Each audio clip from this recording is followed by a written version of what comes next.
पूज्य महाराज जी की पावन वाणी श्रीमद् भागवत कथा का आनंद लेने के लिए आप पधारे हुए समस्त भक्तजन एवं इस पावन कथा का आनंद आप सब घर बैठकर टेलीविजन के माध्यम से अथवा सत्संग चैनल के माध्यम से उठा रहे समस्त भगवत प्रेमी जनों का मैं हार्दिक अभिनंदन करता हूँ, स्वागत करता हूँ।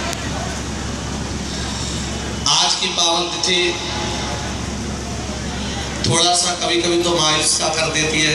ऐसा लगता है कि यह कथा आज न समापन होकर ऐसे ही रूप से चलती रहे। जीवन में कभी सत्संग का रंग खत्म नहीं होना चाहिए, आनंद रूप से चलना चाहिए। लेकिन एक अनुष्ठान का भी एक विधि है।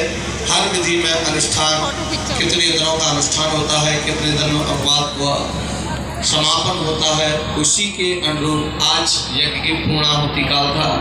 आप सभी पूज्य महाराज जी द्वारा पावन यज्ञ हुआ माँ गंगा के पावन तट पर। आप सबने इतना पावन यज्ञ किया और उस यज्ञ में माँ गंगा का और आप दर्शन करते हुए जिस समय आहुति डाल रहे थे, मानो ऐसा लग रहा था भगवान नारायण वहाँ उपस्थित होकर और इन आहुतियों को ग्रहण कर रहे हैं। बड़ा सुंदर सा वहाँ वातावरण। और सबसे बड़ी बात यह थी इस समय तेज धूप और सूर्य भगवान ने कर दी है, लेकिन जिस समय यज्ञ कर रहे थे उस समय बिल्कुल छाव हो गई थी। उस समय वातावरण शीतल हो गया था।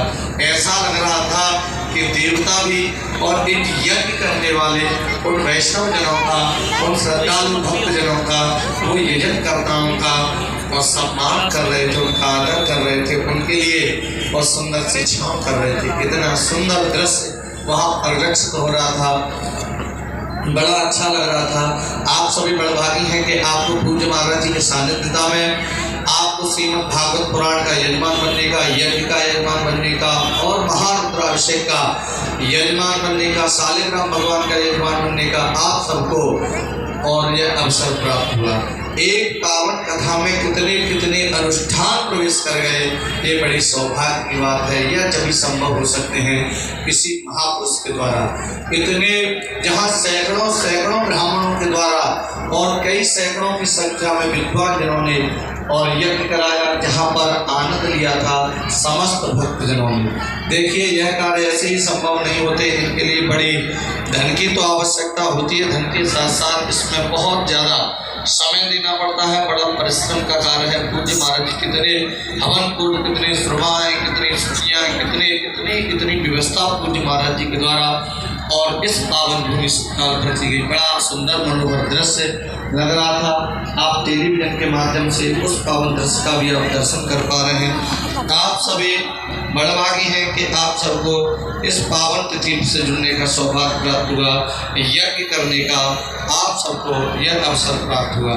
टेलीविजन के माध्यम से उस पावन यज्ञ का आप दर्शन कर रहे हैं। ऐसी पावन यज्ञ हो रही थी और ऐसा लग रहा था जैसे कि यह पावन यज्ञ साक्षात और देव यहाँ प्रकट होकर इस पावन यज्ञ को ग्रहण कर रहे हैं। आप टेलीविजन के माध्यम से देख पा रहे हैं, कुंभ जैसा दृश्य दिखाई दे रहा है इस गंगा के पूर्ण पावन तट पर। ऐसा लग रहा है कि भाई गंगा दशहरा तो निकल चुका है, लेकिन इतना और जाम, इतना भक्तों के दर्शन ये कहाँ और कैसे हो रहे हैं। लोग कह रहे थे कि भैया इतने लोग कहाँ से आए, इतने लोग गंगा तट पर क्या हो रहा है, आज गंगा दशहरा तो नहीं है, आज निर्मला एकादशी तो नहीं है, ऐसी क्या तिथि है। अरे भैया ऐसा क्या है जो इतनी सुंदर से यज्ञ का दर्शन हो रहा है। तो उस समय बोला जा रहा था ये पूज्य महाराज जी के वह कथा पुथी यजमान हैं जिनके द्वारा यह पावन सा यज्ञ हो रहा है। बड़ा सुंदर सा दृश्य वहाँ उपस्थित था। सब लोग इस दर्शन को कर करके बड़े प्रसन्न चित्त हो रहे थे, बड़े लाभान्वित हो रहे थे। मैं तो आप सबसे निवेदन करूँगा इन महापुरुषों के आप चरणों को कह लीजिए जो हमें परमात्मा से जोड़ने का कार्य कर रहे हैं, जिनके पास बैठने से हमें परमात्मा और परमार्थ के दर्शन होते हैं।